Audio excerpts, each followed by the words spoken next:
Good evening, ladies and gentlemen, and welcome to your latest instalment of the Gersnet Weekly Podcast, hosted by myself, Craig Gray. It's Friday, the 1st of November 2024. It's 9 p.m, and we're here to discuss all things Rangers. This is the Independent Rangers podcast, made for fans by fans, and all of our content is absolutely free.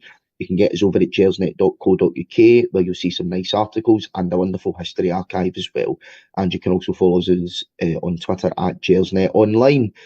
Just a reminder, guys, if you could like and share this video, tonight we're live on YouTube this evening, and we'll be all on your usual podcast providers in the next day or so as well. Just before I introduce my guest, I also need to give a little shout out to our partners over at Forrest Precision Engineering. They are a subcontract Glasgow-based engineering company, and they've been a big commercial supporter of Rangers for many years. And we're absolutely delighted that they're backing our podcast. You can get them over at forrestprecisioneng.com. And you can also visit the Forrest Precision Executive Lounge, a stunning new hospitality area within the historic main stand. For information on how to book this unique and intimate space, you can email the club via hospitality@rangers.co.uk. So, joined tonight by Mr. Stewart Weir. Stewart, Friday night. How's it going?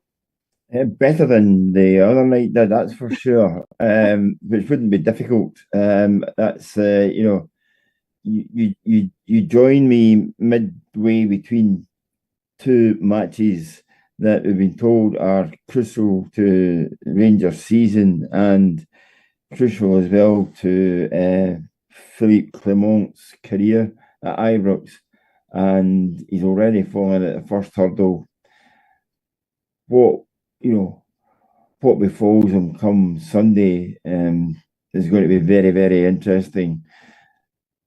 The result itself on Sunday might actually not matter, simply because I think people have reached a stage now where, unless they're going to get some kind of performance or even a glimmer of change, I mean, Rangers could win 1-0, 2-0, 3-0, and it still might not be enough for people, because in effect all you've done is paper over the cracks for one game and then wait until the next match to see what happens there. And we will go on to Sunday later on the show, but we do need to talk about that dreaded other night, Stuart, up at Aberdeen. Aye, you can use all the buzzwords you want to use. It was rubbish, terrible, blah, blah, blah, blah, blah. We'll start with a lineup, Stuart. I was pretty surprised with it. We seen on Sunday how much better Rangers were defensively when Casemiro moved into centre half, and I thought that it would have been him and Suter to play there with Yefty at left back.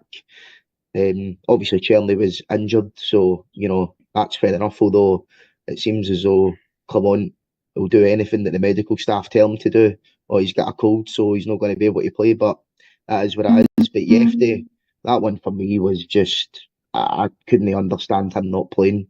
He's been one of our better players this season, one of the only players with pace in the team, and a pretty decent ball carrier as well. What did you make of that starting 11? Well, that's to agree with you for a change. Everything you've said. Maybe that's how I'm still feeling after Wednesday night. I don't know. No, you can see with your own eyes the players that are actually putting in a bit of effort and are actually playing. I'm not saying playing well. They're getting pass marks, and maybe only just pass marks. But there still remains half a dozen players in that team who are really just treading water. And for the life of me, I don't see why you make changes to the team affecting the guys that are actually doing something for you, and yet others remain. And you looked at the team and you thought to yourself, this is just going to be more of the same. And indeed, the match was a rerun of games that we've seen all season and seen for the last couple of seasons. Rangers start badly, somehow managed to stay in a game at 1-0 when it could have been out of sight by half time if Aberdeen had netted a penalty. Rangers get back into the game, and you're thinking, right, just show this one up, take the point if you're getting a point, and move on. yet they're incapable of doing that simply because Aberdeen show more desire, more passion, and more commitment to actually winning that game, when Rangers only could looked as if they were quite happy to hang on for a draw. The thing about Wednesday night is, and I've heard what the manager has said and what the captain has said. The fact of the matter is, Rangers are 9 points behind Aberdeen. Forget Celtic. You could almost expect Rangers to be 9 points behind Celtic. But how do you get a transformation at Aberdeen where they are 9 points ahead of Rangers? They lost their two best players, arguably, during the summer. They bring in a manager from nowhere who has suddenly got a bunch of players.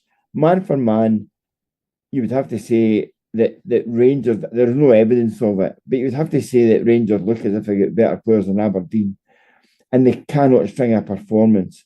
Yet you've got a completely almost new Aberdeen side, a new manager who've lost their best players, and they won that game comfortably against Rangers. Rangers have not made any forward movement in terms of the team, the squad, their performance levels. Nothing has gone up or gone forward. And Aberdeen have managed all of this in the space of about 4 months. So how can they get it right? I know Aberdeen have got it right in the past, big time, and dominated Scottish football at times. But the fact is that Rangers are still nowhere near where they should be and are showing no signs of it. And for the manager to come out and say he thought that was one of Rangers' best performances, and for the captain to come out and say, I think I'm playing okay this season, somebody somewhere needs to have a word with them, because, the old saying, never bullshit a bullshitter. You cannot kid anybody on with those lines. Yeah. You might be trying to engender confidence. You might be trying to get people to buck up their ideas. You might be just trying to get the mood in the camp to change by saying, we are going in the right direction. But you're kidding no one on. Mm-hmm. Least of all the fans. And the fans are the ones that have had to sit and watch that all season and for a year now. And progressively, Rangers are going backwards. Yeah. I mean, if you look at the recruitment in the summer, I'd seen a few tweets midweek. I mean, if you look at the players that were brought in, are they better than the ones that we let go? No. Maybe with the exception of Yefty over Barisic, but even then, that's only because Barisic had been rubbish for a couple of years. But Barisic on top of his game is better than Yefty. But obviously was at the top of his game the last couple of years. But and that's not me saying, by the way, that Lundstrom, Goldson, etc. should have stayed, because they shouldn't have, because they clearly ran the race at Ibrox. But at the same time, you're expecting the guys that are going to come in to replace them are going to be, at least if they're on the same level as them in terms of ability, you can drive the mentality from the manager, and then you can maybe get better results than they did. But it doesn't look as if they've got the ability or the mentality as well. You can see sort of wee shoots with some players, Egerman, Barron, but that's all it is now. It's just wee shoots. And it's something that maybe in a year or two, they might be capable. But at the moment, they're just not.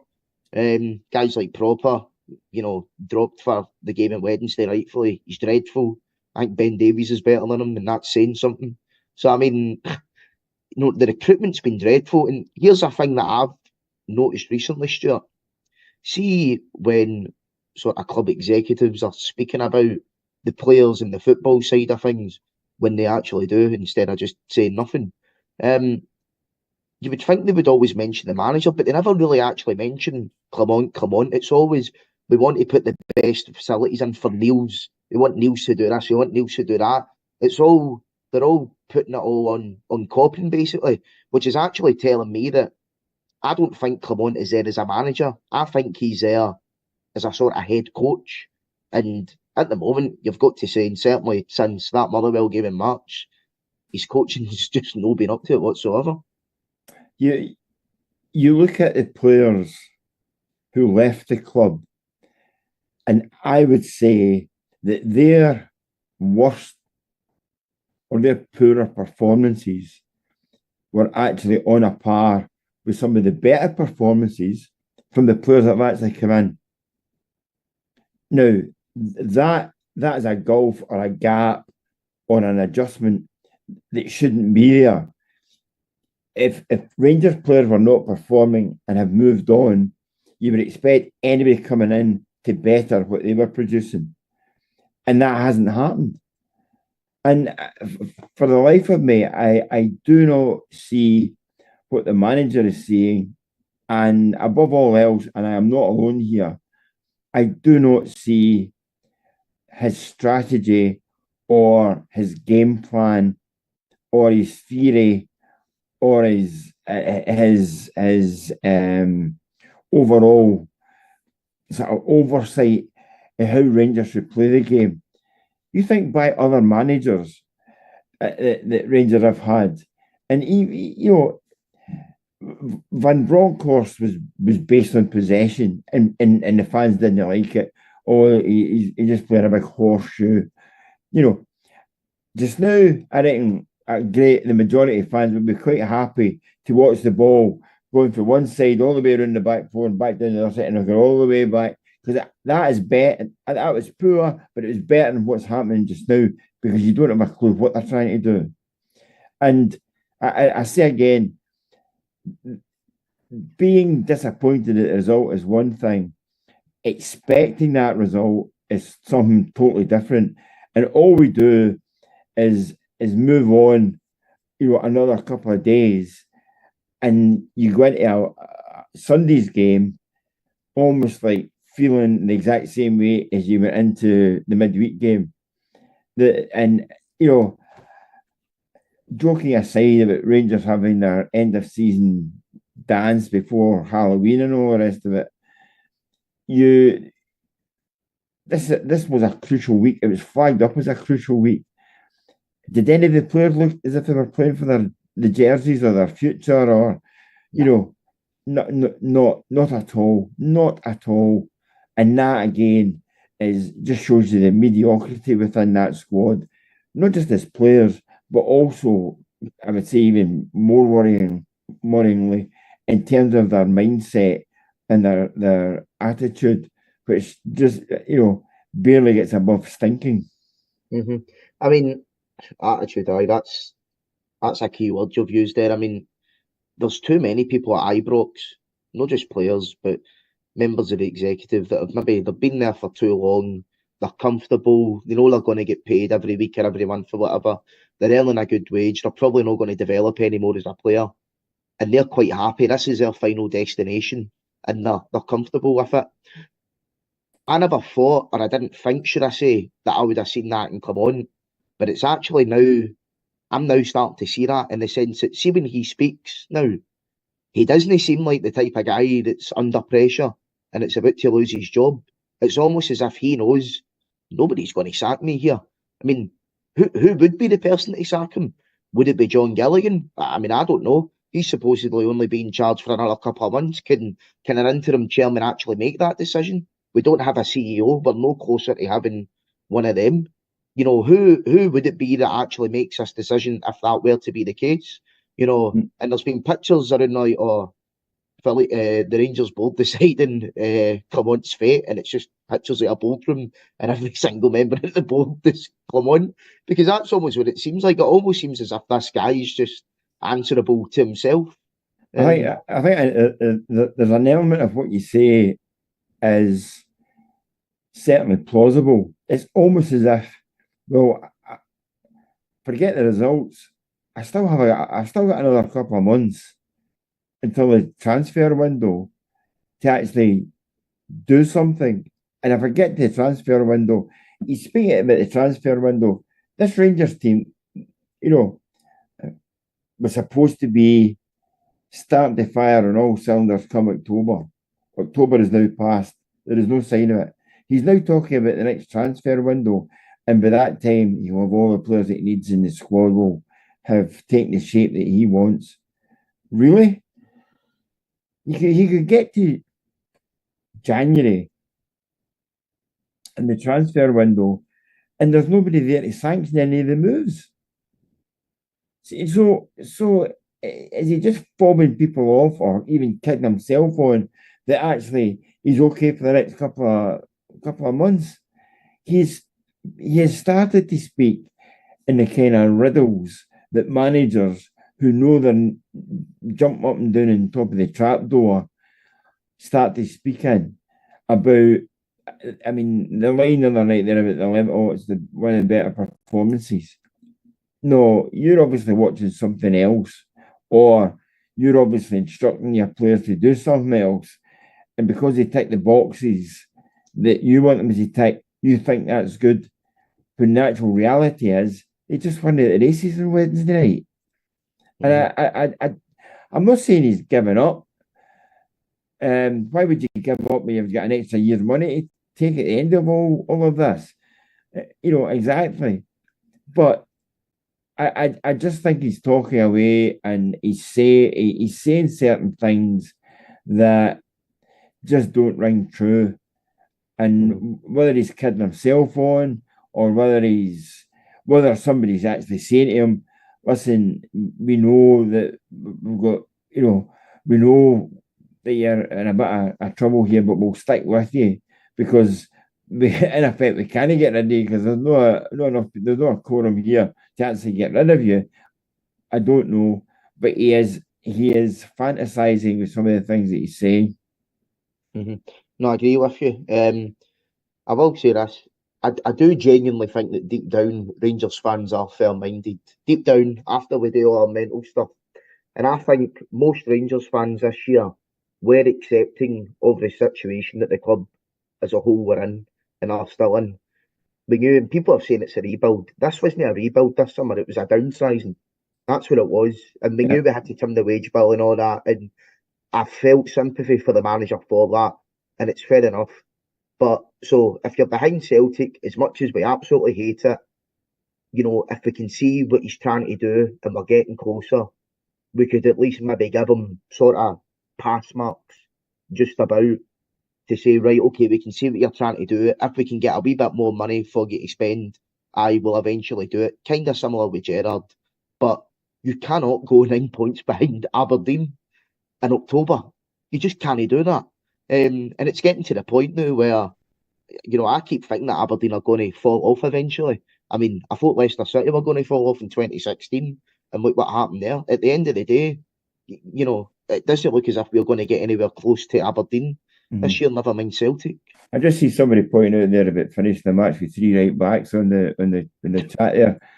I remember going back too many years, and Graham Souness was the Rangers manager, and I had written a piece for the Times saying that, it's going to be interesting to see where these different players play. When you had Gary Stevens, Richard Gough, and Mel Sterling, who were probably the 3 best right backs in Britain, all at the same club.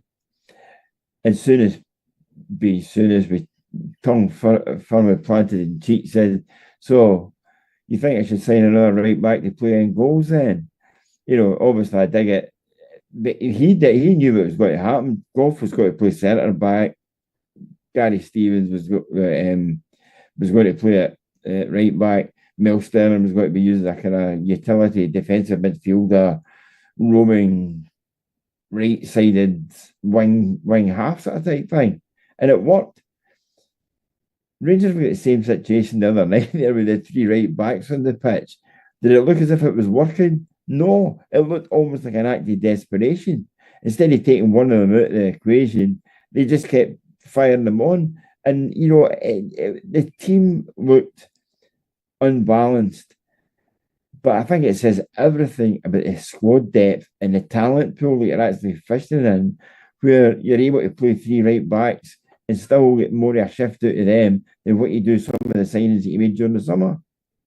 No. And why are we playing 3 right backs? Cause of injuries, pretty much, because we've got nobody else to fill out the positions. Something that the manager assured us all last season that he would sort, and I think it's actually gotten worse. And this is the thing now that he's starting to do. He's starting to contradict himself, whether he knows it or not. You know, he's saying he's going to fix injuries.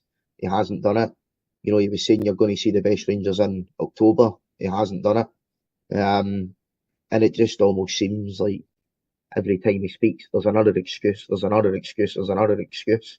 And it almost seems as if he's trying to maybe dumb down our expectations, which just shouldn't happen as Rangers fans. And again, I do appreciate the situation that we're in at the moment, in terms of the quality of player that we're likely to bring in. But if you can't do that, then you need to get other things right. It's about doing the wee things to try and keep you up with the levels of other teams. And as I say, it's bad enough being 9 points behind Celtic, which is terrible anyway. But to be 9 points behind Aberdeen at this stage of the season, you know, it's unacceptable. And the thing is, Stuart, we can all say what we think should happen, what the board should do, what the manager should do. The reality is we're going to continue on to Sunday. You know, I think we'll win on Sunday, but it'll be, you know, a bit of a boring game. We'll win by 1 or 2 goals.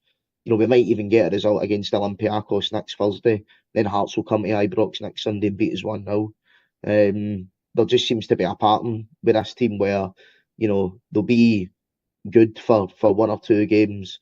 They might get through a couple of games as well in an average performance, but get the 3 points.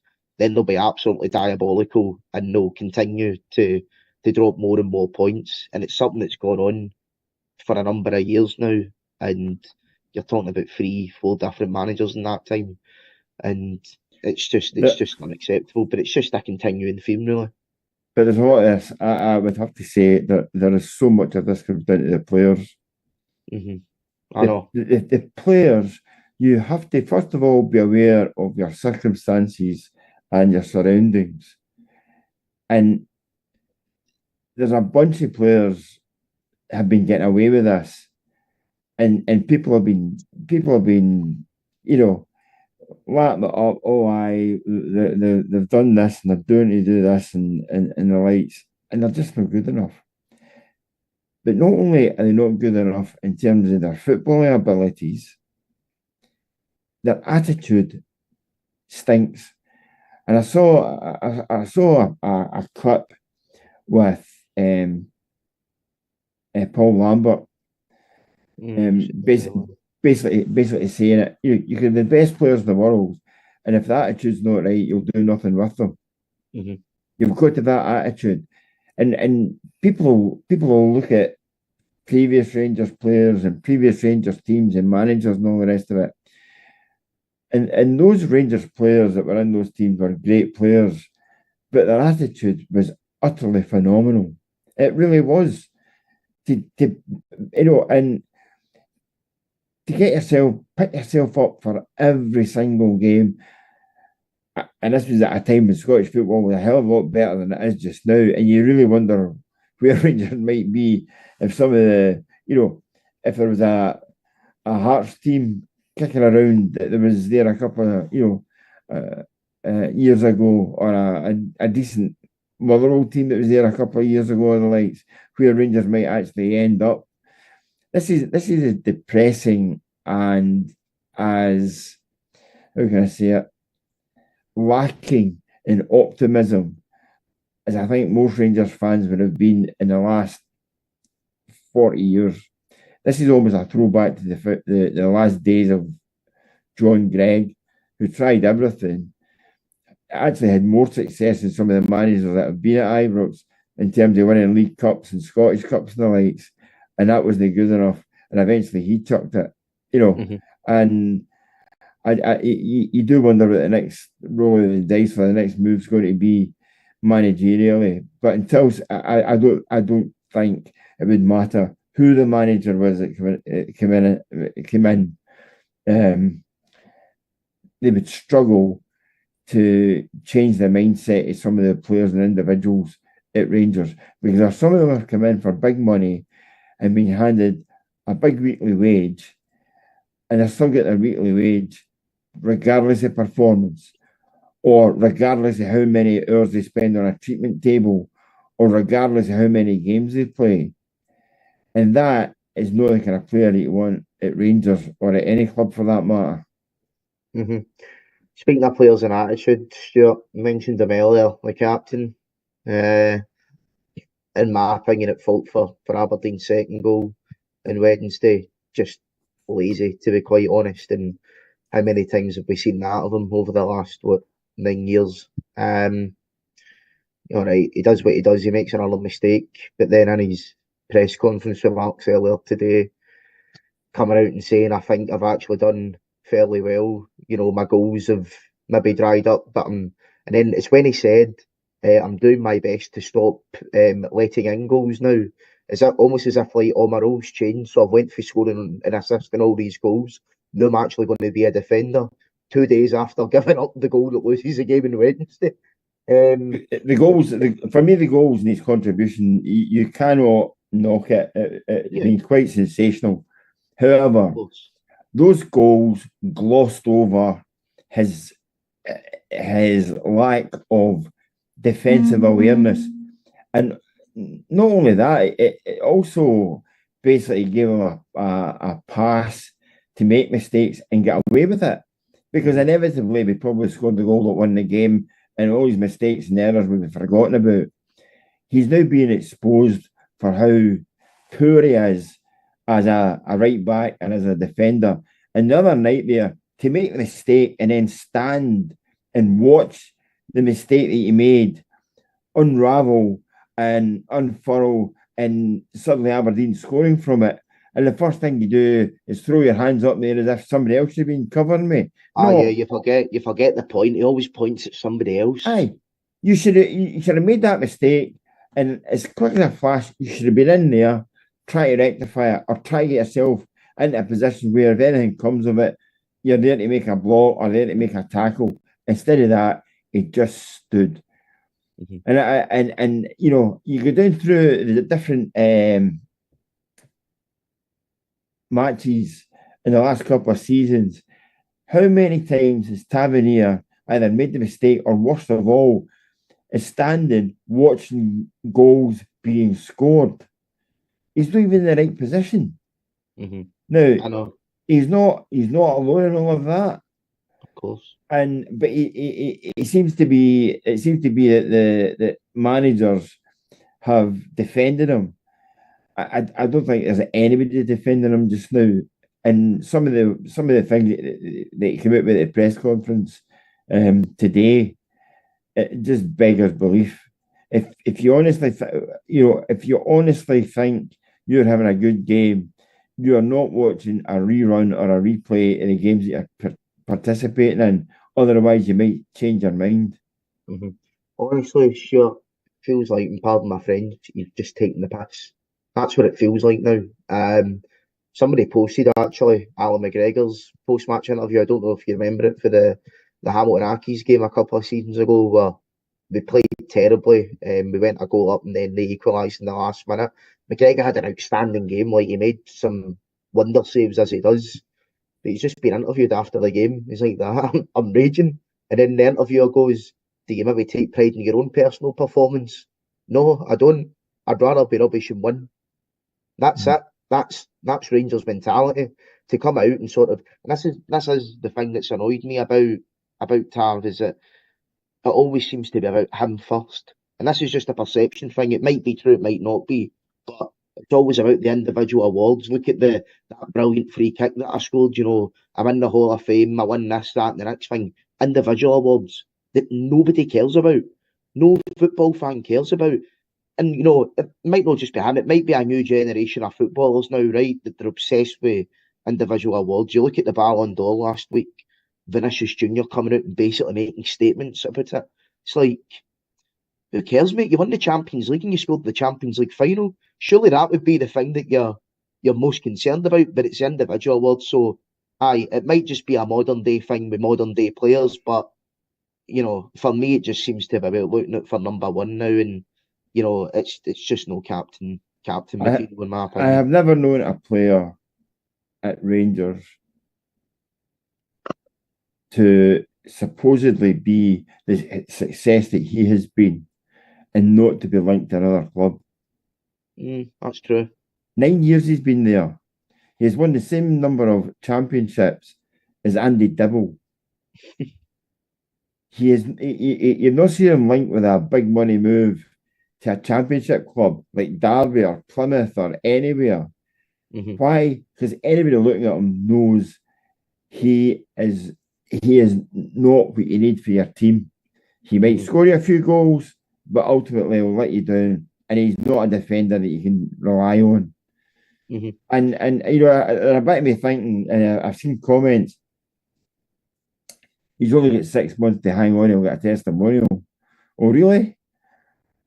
There would be I won't say an outcry, but it would really amaze me to see how many people turned up if he was awarded a testimonial. Aye, I think that might be one game that I'm not going to take the CCCS for that one, but aye, I don't think I'll be attending that one if that happens. But aye, what can you say that's not been said about having the whole situation before? But we'll move on to other pressing matters from the game, Stuart, if you don't mind. Yeah, cheer me up. Aye, we're going to talk about refs now and VAR, just to cheer everybody up now. First half, penalty decision against John Souttar. It was a weird one because nobody picked up on it in real time, including John Beaton. Looking back, it does look a wee bit harsh. I'm not quite sure what Souttar's supposed to do, but at the same time, how many times has he been suspect at handling the ball? He does seem to do it quite often. Low arms. Aye, well, I do think it's shapes. I know. John Travolta-esque. Aye, he's definitely not got his looks, put it that way. But what did you make of that decision then? I've said it before. I've got a really easy gauge when it comes to penalty decisions, for or against. And it's if it was against your team, would you think it was harsh? On that occasion, I'm betwixt and between. It's more a criticism of VAR, almost like marking somebody else's homework and then telling them to correct it. We've seen it time and time again this season. Just when they're telling us, well, these are the new criteria, something like that happens that looks, well, that will not be a penalty because it doesn't tick the boxes, and then somebody draws another box in, and we'll come and look at this box I've just ticked. They get away with it, but in getting away with it, did it inspire Rangers? No, it didn't. It would have been as well to kill the game off there and then as let Rangers back in it and give them a bit of hope, to then let everybody down. So in the grand scheme of things, it didn't really matter. Worst of all, I'll say it again, it did not put a rocket up Rangers and say there was nobody running about clapping hands or shouting at people to say we got away with one there. Come on, don't let it happen again. It was just like people just looking at each other, and that part of it, I've seen teams, people listening tonight and watching tonight. I've seen Rangers teams where you had a captain, but you had 6 or 7 guys on the pitch that could have been captains who would happily shout at the captain if he wasn't doing his job. I remember Big Goffey one night saying, God, I was almost in tears at the way John Brown was shouting at me. But you don't see any of that. You don't see anybody controlling anybody. And it was, and even, I have to say, even Butland, when he made the save, looked disinterested. You know what I mean? He wasn't like punching the air or running up to the guy that's just missed a penalty or the referee or, might have earned him a booking, who knows? But there wasn't any of this cajoling people to actually up their effort. It was almost like, oh, I saved that one. It's still only 1-0. Again, attitude. Aye. I mean, it's weird because we've had it a couple of times this season, excuse me, where we've had moments that have that have gone in our favour. And obviously the penalty decision didn't go in our favour, but it was saved. So we should get a bounce for that. You should, but like the Celtic offside goal, we should get a bounce for that as well, and then we're going to be scudded. So it's happened a couple of times this season where there's been a big moment that's went our way in games, and you're thinking, or maybe that's a wee bit of luck we need. And the attitude, Craig, the attitude, you just what you're saying there. The attitude is we get away with one. Come on, let's get on with it and don't let that happen again. Instead of that, attitude is, oh, we got away with that, but it's inevitably they'll come and score now. Where is that? It's almost defeatist in what you're trying to achieve as a team. No, I agree. Stewart, just to let you know, I've been informed in our Gersnet group chat that apparently there's been lots of interest in James Tavernier from several Premier League clubs over the years. I just need to reiterate, guys, that Errol's Park FC are a fictional side in Footballers' Wives. They don't exist in real life. I don't know what bids he's had for anybody apart for the Saudi ones in the summer. But yeah. Well, if you've been informed of that, I will stand corrected, and I look forward to seeing the evidence. Yeah, I don't think that will be coming anyway. Remember, for there to be interest, it has to come from the club in a written form, not an agent telling the Daily Record. Yes, very, very true. Or a bid on FIFA or Football Manager. Either that doesn't count. But other decisions, Stuart, then the offside goal. Very, very tight. I don't think he's offside, Dessels, with that one. And that could have got us back into the game. I mean, you could argue that we've had two big VAR calls go against us now. It's not an excuse, and I think that actually that is an excuse. We'll just go we'll just be Celtic fans because it's worked for them for years. So we'll just start using it as excuses so that, we might actually start to win some trophies. But, that's the thing with us Rangers fans. It's like we do get two decisions against us, one really bad one, and I think the offside one was a bad one. And we're talking about the manager and the performance of the players, not the performance of the referees. But it's still good to mention it when it happens. But for me, mate, there's no way that's offside. They're making a complete guess with that one. Are they trying to say that his elbow's offside? Never realised you could score with your elbow. Well, they've done it with hands and arms and elbows and testicles and you name it. Listen, I know you will get decisions that are wrong.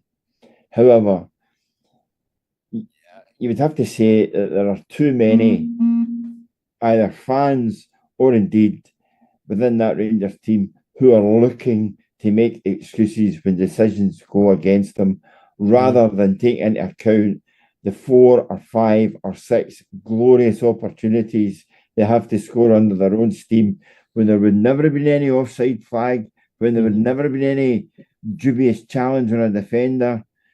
One-on-one with goalkeepers and you miss it, that's got nothing to do with VAR. So fix the things that you can fix rather than worry about other people. No, I do agree with that, and I don't think it's fans who use an excuse. But can I just say that on the chat here on online on YouTube just now, Stuart Allison, having made several really good points, has now taken another sniff of the double strength carpet glue and said, "Bring in Big Dunk." Stuart, I don't know if you're in the house yourself or where you're watching. Get somebody to put you to bed. Well, let's move on to that, right? Because most people seem to have the opinion that they don't want the manager to be there anymore. If you were in whatever member of the Rangers board's position it would be to sack him, we don't know who, but who would you be looking to bring in? First of all, not in terms of names, but would you be looking to hire a guy for the rest of the season and just say you are in temporary charge until the end of the season and take a longer time to do it, or would you go and get somebody now? I made a point to somebody who sent me a message today and asked a question about something that they're doing, and I made the point: it's difficult to pick the right manager when the people who are doing the picking don't have any qualifications, Yeah, I know. or have made selections that have left you completely baffled. Mm-hmm. Until you get that part of it right, and you know what you're looking for, or you identify what is needed in the club, you just go in a full circle again and end up with somebody like Michael Beale again, or Philippe Clement again. You know, the thing that baffles me is, tell you what, go up to Aberdeen, go to Pittodrie, and find out who identified their current manager. Because there's somebody that can identify a bit of talent and knows what they were looking for. That's true. And I mean, Aberdeen last season, when they sacked Barry Robson, they got Peter Levin in for a few months to take temporary charge. He actually done quite well with them. And then they took, you know, it was a drawn out process to get the new manager. They looked at all different avenues and stuff like that, and they eventually found their man, and it's worked out. So, yeah. But they did have Neil Warnock in for a period of time as well, didn't they? So I completely forgot about Neil. Yeah, I completely forgot you about stick that. to what's going on at Ibrox. I have to say, Stuart Allison just corrected himself, then made it a whole lot worse. Okay, I'll change from Big Dunk to Klopp. He's gone from the double strength carpet glue onto the Colombian marching powder in about 20 seconds there. Oh, brilliant. Well, I mean, I would probably take him, but I can't see it happening. But No. in my opinion, if you are going to get rid of him, I do think you should just get somebody in for the rest of the season and say, look, whoever this person is, you're in here until the end of the season. It's a short-term job. Do the best with these duds as you can, and we will pick a permanent manager in the summer. That's what I think we should do, because what we've had too often the last few years is you get the new manager coming in, we get the initial bounce, and then I think we go into the following season with into a sort of false sense of security, thinking, oh, aye, we're back, we're going to sign this player and that player, and it never works. But then also on the flip side, if you look at what happened to Pedro, you can already be under pressure when the new season kicks in if the results you get don't go your way. So I think we should draw it out a wee bit. You've also got, I mean, people are just playing fantasy football just now. Aye, that's true. How much money do you have, A, to get rid of the current manager, and B, to recruit somebody, C, then recruit all the coaches that he wants, and then D, give him a budget for transfers. I do wonder where the joined up thinking is in all of this. Would I give Clement any more money in the January transfer window? Don't think so, because there's nothing so far to suggest that he spent it widely or what he has had. So, but bringing somebody else in, you've got to understand what the budget is. I think there are people out there that would jump at the chance, really would jump at the chance, because it is Rangers. Oh, of course. They know they'll be getting a payoff in a year's time as well. But I saw somebody. It was it came up today or yesterday that Gareth Southgate has emerged as favourite to be the next Rangers manager. Gareth Southgate doesn't need to be a manager ever again for what he's made out of the FA. Gareth Southgate doesn't need the hassle of trying to, imagine Gareth Southgate goes from having Bellingham and Foden and the likes, and how to, Maddison and Grealish, all these players, and getting slated and berated for not picking the right ones, and then suddenly coming to Ibrox and suddenly getting here's what we've got. See if you can, sort of shuffle them about and into a shape that might get you something. No, you're talking about a guy who's been, sticking petrol into Ferrari Formula One cars, suddenly come up here and start, trying to fire up a Reliant Robin with solar energy. It just isn't going to happen. Well, if Gareth Southgate thought the England job was stressful. That's a good point, Craig. And the thing, just what you're saying there is a really pertinent point. If Rangers do change their manager, what you don't want is somebody coming into Rangers and thinking it's only Scottish football. Aye. Because How it many ain't only players have we Scottish. had like that? I know. Correct. And the squad is currently full of them, if you ask me. That is not the attitude or the approach that you're needing. You're looking for somebody who's coming in and would recognise the size of the Rangers, what they've achieved, what they should be achieving, and that's their starting point. And if you're not going to buy into his vision, there's the door. For me, I mean, in terms of the main attribute has always got to be mentality for me, because everything else can be developed and learned over time. Obviously, you've got to be a decent enough football manager to get the gig in the first place, but it's the mentality that sets you apart, certainly for winning these leagues. And I just think the last couple of guys that we've had domestically anyway, they just didn't have it for whatever reason. Whatever you think of Gerrard, whatever you think of Gerrard, and whatever you think of circumstances and leaving and all the rest of it, listen, be honest. He was never going to take Rangers much further. And if a job like that came up for you or me, your head would be swayed. You'd be thinking, somebody else, a much bigger league, a much bigger club, comparable size-wise with Rangers, except they've got another 100 million a year to spend. You would fancy your chances taking that on board, wouldn't you? So people had said, it wasn't loyal, it wasn't that, it wasn't that. Forget that. What it was somebody who identified what it was to be part of a big club, and also it brought a certain amount of kudos with it, a certain amount of gravitas with it. He could handle himself, he could carry himself. It annoyed the hell out of certain people, but here you had a manager who would actually say, no, this is the way I'm doing it, and got players that bought into that. And it was interesting, the amount of, you look at the players that he got a shift out of, and that when Van Bronckhorst came in, he got a shift out of them as well.